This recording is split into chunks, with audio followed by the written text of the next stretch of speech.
You can edit any recipe in Prepear to make it your own. Here's how.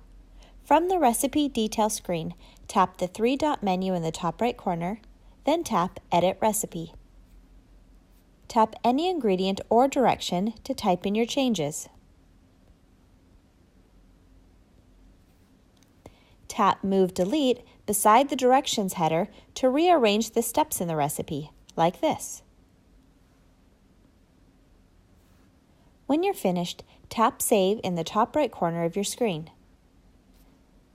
Keep in mind that anytime you edit a recipe authored by someone else, Prepear automatically duplicates the recipe and attributes the new version to you. To accurately represent recipes, the image does not copy over to edited versions. The next time you cook the recipe, feel free to upload a new picture to show how it looks when you make it your way.